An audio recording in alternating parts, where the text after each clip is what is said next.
Okay, welcome to the first video for Applied Chemistry. Hi, I hope you're doing well, not going crazy in your house. Okay, each of these videos has to be less than 15 minutes and I'm going to post them on the Google Classroom. They're going to be YouTube videos. Keep them short and sweet, and then depending on how much time is on the video, we'll see how much we get through. Okay, so we are starting a new unit, which is on bonding, which is Unit 5. And the first thing that we'll be learning is why do atoms bond, and something called ionization energy that we briefly touched on in the periodic table unit in Unit 2. And then we'll take a look at the chemical bonding worksheet that you should have in your packet. Now, if you didn't pick your packet up yet, it's down there. I think most people did in this class. If you didn't pick it up, I think they're delivering them tomorrow, which will be Friday. Okay.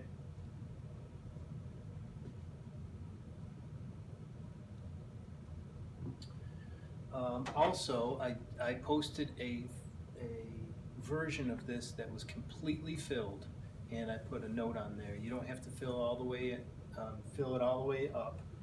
I did that mostly for the future, but also I want you to check in every day and get to at least that spot that I finished the video. Okay? So, bonds are between atoms. What holds atoms together are called chemical bonds. There are different types of bonds that you already know probably from 8th grade. We'll go into more depth about those this year. But there's some background here that we don't always talk about. Why would an atom bond with another atom? So atoms bond together to form compounds because in doing so they attain lower energies.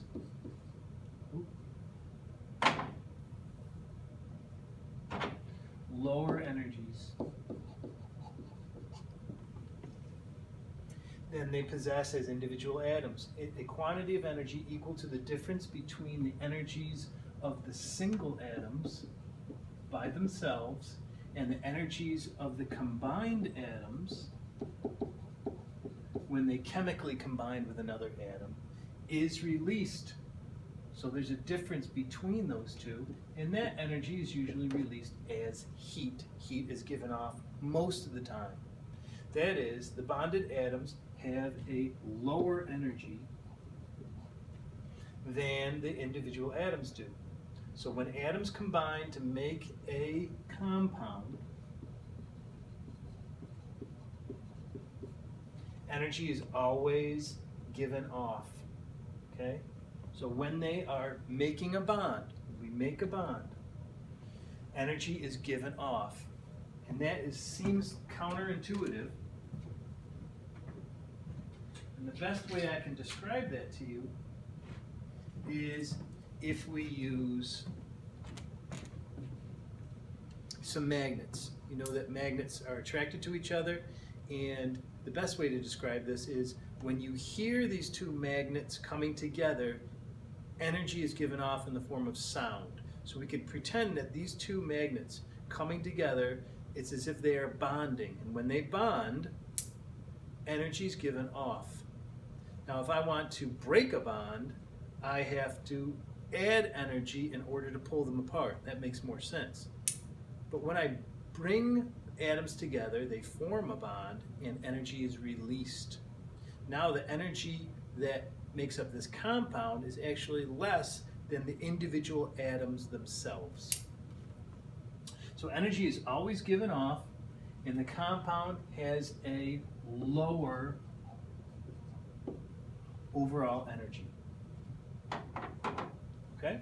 So electrons from different atoms are simultaneously attracted to two nuclei.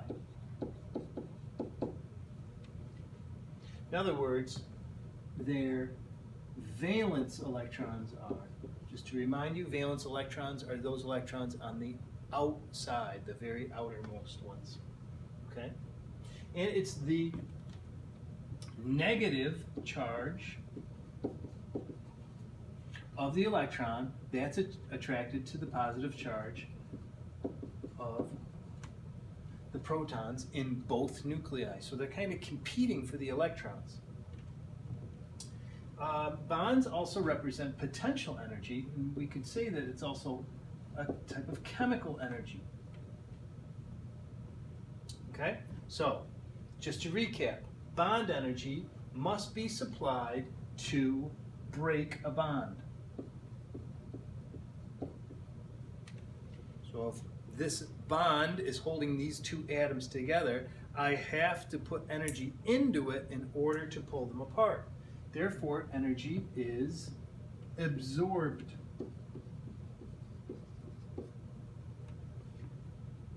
And this is a word I think we've gone over, but I'll recap it. This means that the breaking of bonds is what we call endothermic. Endothermic. That means energy is being absorbed. When you feel something that's endothermic, that means that it is cool. It's absorbing the heat energy from your hand. Energy is given off when a bond forms. So again, if I pretend that these are atoms and they come together, the sound energy that comes off of there is the best analogy I can make for the fact that when bonds form, energy is given off. When energy is given off, we say that it is exothermic. It's exothermic. EX means out. Exothermic means energy is given off. So when I am holding a test tube or a beaker that is going through an exothermic reaction, it's going to feel warm or hot. Okay? So which kind of energy is stored within a chemical substance? Potential energy. It's got a lot of potential energy depending on how strong the bond is. Given the reaction, hydrogen gas, chlorine gas makes hydrochloric acid. Which statement best describes the energy change as the bonds are broken and formed in this reaction? So what did we say before? When you break bonds, energy is absorbed. When you form bonds, energy is released. So which one says that? Breaking, released. Nope. Breaking, released. Those two are the same, so they're probably not the right answer. Forming absorbs.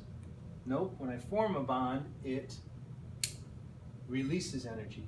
And the forming of this bond releases energy. So that's why D is the best answer here. Okay? We're going to skip over this part, except for here, because this is an important concept. Atoms form bonds to put them in the most stable condition and the lowest energy content. Okay? Most stable, lowest energy. Why? Because they want to be most like the noble gases. Noble gases are also known as inert gases because they don't interact with anything else. They're very, very stable. Okay?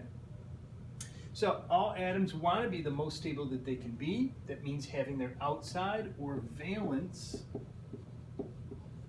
shell filled. With the exception of those elements with fewer than 8, atoms are most stable when observing the octet rule. This is the octet rule. It essentially says atoms of elements react by gaining, losing, or sharing electrons in order to complete a valence shell. And the octet rule, octet means 8. So that's what atoms are trying to do, to become the most stable and have the least amount of energy that they can. Okay, we've got about 5 minutes left. So the next objective here is we're going to talk about ionization energy. Now this has been posted. You can click on that video and watch that video. He tends to get pretty detailed, but you could look up other videos on ionization energy. It's a pretty good one. It's kind of a little bit of a higher level, but you can still get something out of it. Okay, definition of ionization energy is the energy that must be supplied to remove the most loosely bound electron from the attraction of the nucleus. Remember, we have positives in the center, in protons, and the electrons are negative, so what keeps the electrons from flying away is the attraction between the positive protons and the negative electrons. Okay, so the positively charged protons of the nucleus attract the negatively charged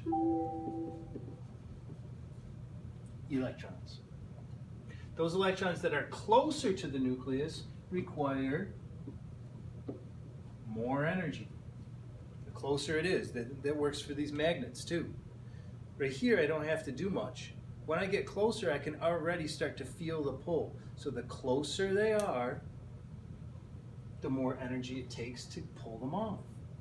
So the closer they are, therefore they have higher ionization energies. That just means that it takes more energy to pull them apart, pull the electron off. Those electrons that are far from the nucleus require less energy to remove and therefore have lower ionization energies. Second ionization energy is the energy needed to remove the second most, and because there are fewer electrons, those protons are going to pull on them even more. So it takes even more energy if I try to pull a second electron off.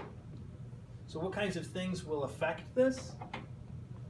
Distance, what we just saw.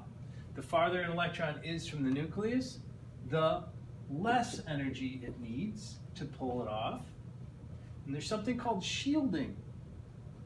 What does that mean? Inner electrons are going to repel each other because they are of the same charge. They interfere with the attraction of the nucleus for the negative electrons. This results in a blank ionization energy as you go down a group. As you go down a group, there are more and more PELs, there are more electrons in the way, and that means a decrease in ionization energy. It's easier to pull electrons off as you move down. Last thing here is nuclear charge.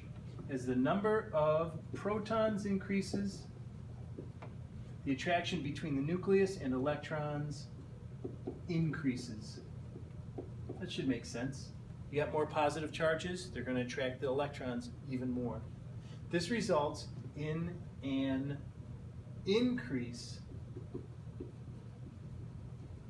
in ionization energy across a period. Okay, so we'll stop there just in time, and I will post this, and I'll make another video about how to do the homework.